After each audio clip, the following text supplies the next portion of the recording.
जय माता दी मित्रों, आज हम चर्चा करने वाले हैं एक ऐसी घटना, ऐसे गोचर के बारे में, ऐसे राशि परिवर्तन के बारे में जो 18 साल बाद लगभग होने जा रही है। यानी 30 अक्टूबर 2023 में राहु का राशि परिवर्तन हो रहा है। यानी राहु मेष राशि से मीन राशि में यानी उल्टी गति में जाकर मीन राशि में गोचर करने वाले हैं।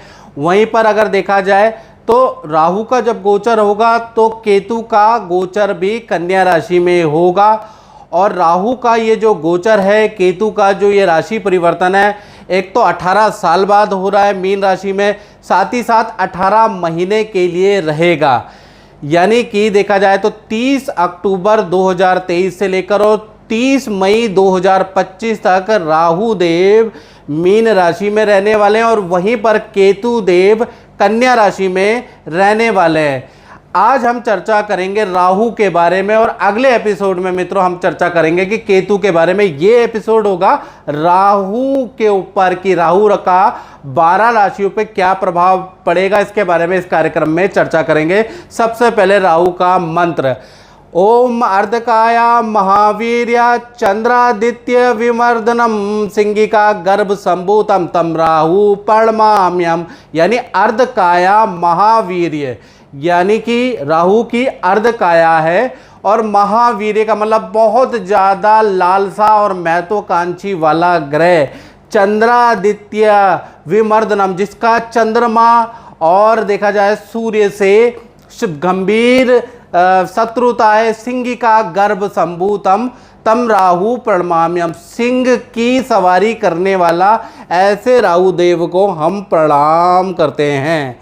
चलिए सबसे पहले राहु देव कौन है, और ज़्यादातर दर्शकों को जो ज्योतिष के अंदर इंटरेस्ट रखते हैं उन्हें मालूम है, लेकिन फिर भी मैं थोड़ा सा अपनी ओर से पौराणिक महत्व भी आपको बताने जा रहा हूँ और वैज्ञानिक महत्व भी बताने जा रहा हूँ। पहले हम ये जानते हैं कि राहु है क्या, कौन है। तो पौराणिक कथा के अनुसार जब समुद्र मंथन के दौरान स्वर भानु एक दैत्य था जिसने अमृत का कलश या अमृत का पान पी के वो अमर हो गया, तब भगवान विष्णु ने अपने चक्र से उसके 2 भाग कर दिए। यानी कि जो विष्णु भगवान का चक्र था उसके गले से उसको काट दिया, तो ऊपर का हिस्सा या राहु कहलाया और नीचे का हिस्सा जो है, जो धड़ है, वो केतु कहलाया। और ये राहु और केतु के नाम से आगे प्रसिद्ध हो गए। वैसे इस राक्षस का नाम स्वरभानु था।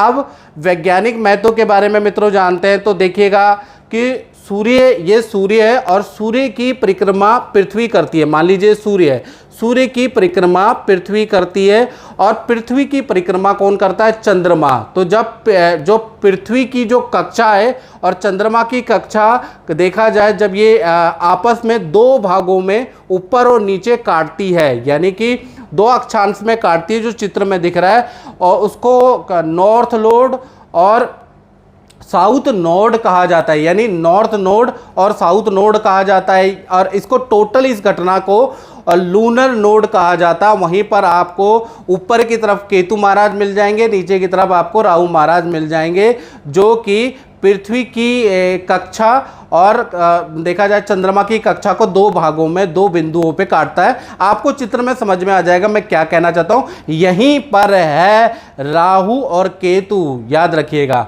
अब राहु और केतु को आपने जान लिया क्या है, कैसे दिखते हैं। वैसे तो दिखाई देते नहीं, छाया ग्रह हैं, लेकिन उसका अनुमानित वैज्ञानिक दृष्टिकोण हमने देख लिया, पौराणिक महत्व देख लिया। अब राहु केतु के कुछ रोचक तथ्य मैं बताने जा रहा हूं जो कि आपको बड़ा हैरान करने वाला है। पहला मित्रों, राहु केतु की कोई अपनी राशि नहीं है। यानी कि अभी तक, यानी कि इस वीडियो 2023 तक और जब से राहु केतु का सर कटा है तब से अभी तक विद्वानों के बहुत अलग अलग मत है। मतलब राहु केतु में जितना कन्फ्यूजन है ना मित्रों, उतना कन्फ्यूजन किसी में नहीं है। कोई ये मानता है कि मिथुन राशि राहु की उच्च राशि होती है, कोई मानता है कि धनु राशि राहु की उच्च राशि होती है। इसी प्रकार से केतु में अलग अलग कन्फ्यूजन है, कौन मित्र है कौन शत्रु है, लोग अलग अलग तरीके से अलग अलग विद्वान डिस्क्राइब करते हैं, बिल्कुल कन्फ्यूजन है इसमें।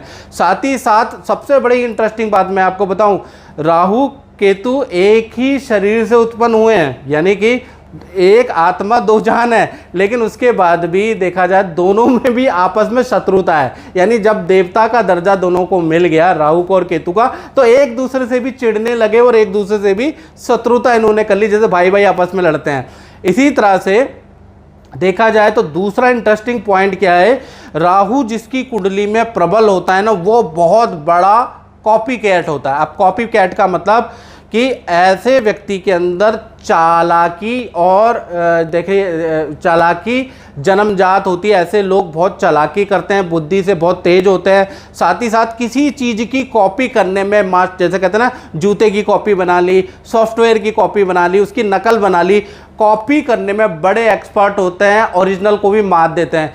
जिनका राहु अच्छा होता है, याद रखिएगा स्टूडेंट, जिनका भी राहु अच्छा होता है तो कहीं ना कहीं केंद्र त्रिकोण में बैठा है, शनि की राशि, बुध की राशि, शुक्र की राशि में बैठा है, तो मान के चलिए ऐसे लोग कॉपी कैट बड़ी जल्दी कर लेते हैं। किसी की लाइफस्टाइल को फॉलो करना, कोई टेक्नोलॉजी की कॉपी करना बहुत अच्छा कर लेते हैं और सक्सेसफुल हो जाते हैं।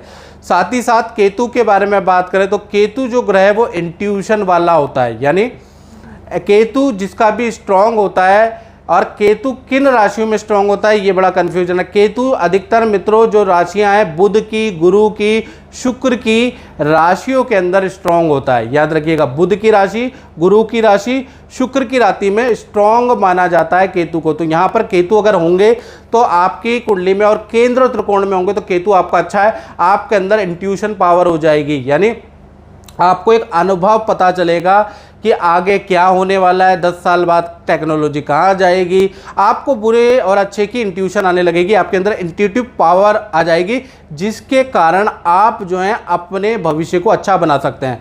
तो राहु और केतु दोनों अगर अच्छे हो जाते हैं तो कहीं ना कहीं एक में चालाकी बहुत अच्छी मिलती है और एक में इंट्यूटिव पावर ज़्यादा मिलती है। साथ ही साथ एक और इंटरेस्टिंग पॉइंट बताता हूँ, राहु केतु हमेशा वक्री होते हैं, यानी कि हमेशा उल्टे ही चलते हैं, लेकिन इनकी दृष्टि सीधी होती है। याद रखिएगा, इनकी विद्वानों के अनुसार 5वीं, 7वीं और 9वीं दृष्टि होती है। याद रखिएगा, और विज्ञानों को मतलब विद्वानों के अलग अलग मत भी हैं राहु को लेकर। कोई 5वीं, 9वीं और 7वीं दृष्टि मानता है, कोई कहता है कि इनकी जब कोई राशि ही नहीं है तो इनकी दृष्टि का कोई महत्व नहीं है, लेकिन मैंने खुद अनुभव में देखा कि इनकी दृष्टि का महत्व होता है।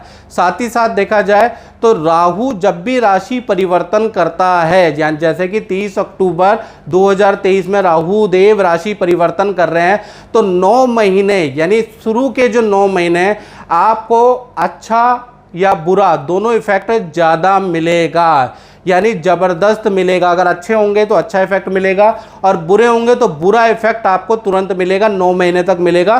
फिर अंतिम के जो 9 महीने वो कहीं ना कहीं नॉर्मल होते हैं, यानी कि 9 महीने ज़्यादा इसका अच्छा या बुरा इफेक्ट मिलता है। अब इस कार्यक्रम में मेष से लेकर और मीन राशि के क्रम वाइज एक कार्यक्रम में हम चर्चा करेंगे कि मेष राशि के लिए कैसा रहेगा, वृषभ के लिए, मिथुन के लिए, कर्क के लिए, सिंह के लिए, पूरा डिटेल में ये कार्यक्रम रहने वाला। और अगर आपको ये कार्यक्रम अच्छा लगता है तो आप मेरे चैनल को सब्सक्राइब जरूर करें। साथ ही साथ देखा जाए तो इस पोस्ट को शेयर करते रहे, क्या पता किसी के काम आ जाए।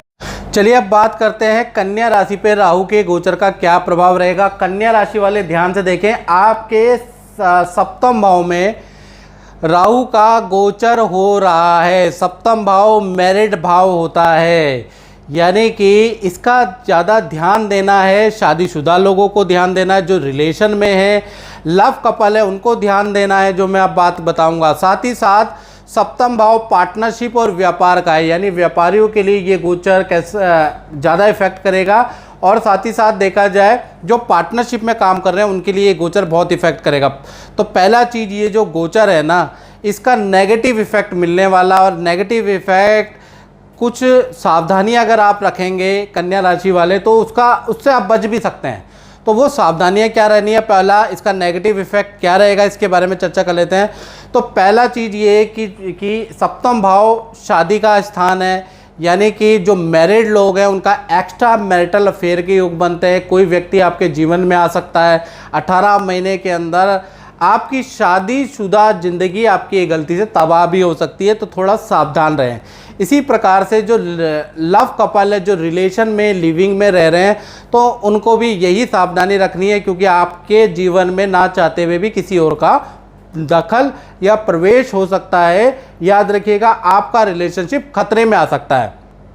साथ ही साथ देखा जाए तो ये जो 18 महीने यानी 30 अक्टूबर 2023 से लेकर 30 मई 2025 तक देखा जाए तो इसका दूसरा नेगेटिव इफेक्ट पड़ेगा कहीं ना कहीं जो व्यापार करते हैं उनके ऊपर, यानी कि व्यापार में आपको बहुत सारी समस्याओं का सामना करना पड़ सकता है, यानी कि काम बंद होने की कगार में आ सकता है, आपके प्रोडक्ट रिजेक्ट हो सकते हैं, काम में बड़ी दिक्कतें हो सकती है, पार्टनरशिप अगर आपका कारोबार है तो उसमें हानि हो सकती है, यानी कारोबार में आपकी परेशानी बढ़ सकती है, धोखा आपको मिल सकता है, इसकी सावधानी आपको रखनी है।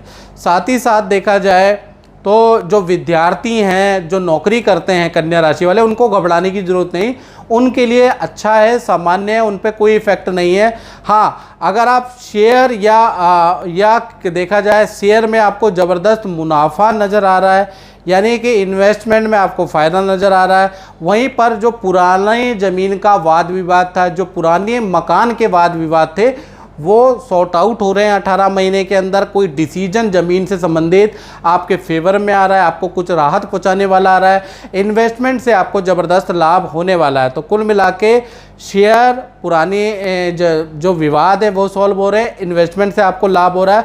साथ ही साथ विदेश से संबंधित इनकम आपकी बढ़ने वाली, या विदेश जाना, विदेश में विद्या करना, विदेश में रहना, परमानेंट पीआर या विदेश से संबंधित तमाम काम में आपको सफलता मिलेगी।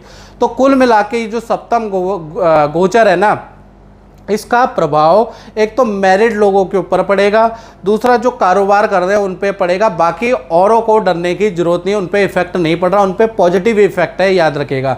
फिर भी आप और ज़्यादा डिटेल में जानना चाहते हैं और उपाय लेना चाहते हैं तो 7210124289 मेरा व्हाट्सएप नंबर आ रहा है। इसमें आप नाम, date of birth, time of birth, place of birth डालकर पहले आपको डिटेल डालनी होगी, तभी आपकी एप्लीकेशन स्वीकार होगी हमारे यहाँ। तब आप डाल के अपनी प्रश्न लिखेंगे और मिनिमम चार्ज अगर मैंने आपका रख रखा है, सबसे ज़्यादा कम संस्थान का चार्ज हमारा ही है, मिनिमम चार्ज रखा है, इससे कम चार्ज नहीं होगा, यानी कि वो दान पात्र वाला ही चार्ज है। इतना चार्ज है जितना आप भिखारियों को दे देते हैं जब आपका मन खुश होता है। कुलदीप जी, मैं आपसे ये पूछना चाह रहा हूँ कि आपका जो अपना अनुभव है वो कैसा रहा है, थोड़ा आप बताएंगे? देखिए, यहाँ आने से पहले मेरा नाम कुलदीप सिंह है।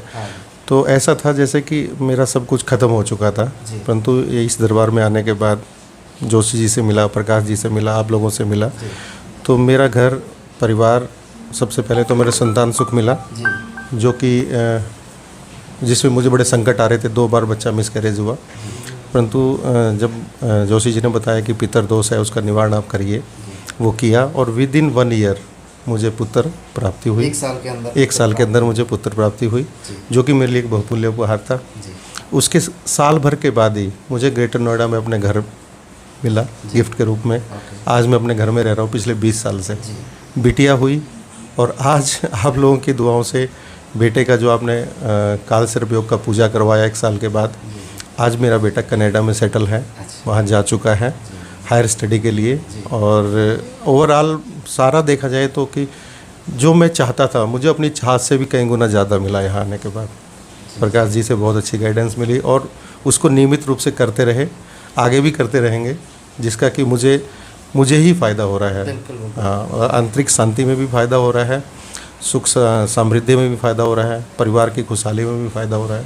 तो इससे ज़्यादा मैं छोटे शब्दों में यही कहूँगा। बिल्कुल। जैसा गुरुजी ने आपको बताया है उपाय, वैसा आपने उपाय किया है और उसका आपको पूरा लाभ प्राप्त हुआ। बिल्कुल। जैसा प्रकाश जी ने बताया, गुरुजी ने बताया कि जैसे जैसे कोई दान करना है या स्टोन पहनना है या कोई गाय को चारा खिलवाना है, जो भी ABCD बताया वो सब मैं नियमित रूप से किया हूँ। और उस करने के बाद मुझे जो आंतरिक शांति भी मिली और वैभव सुख भी मिला, सांसारिक भौतिक सुख भी मिला, वो अभूतपूर्व है। बहुत बहुत धन्यवाद। धन्यवाद आप लोगों।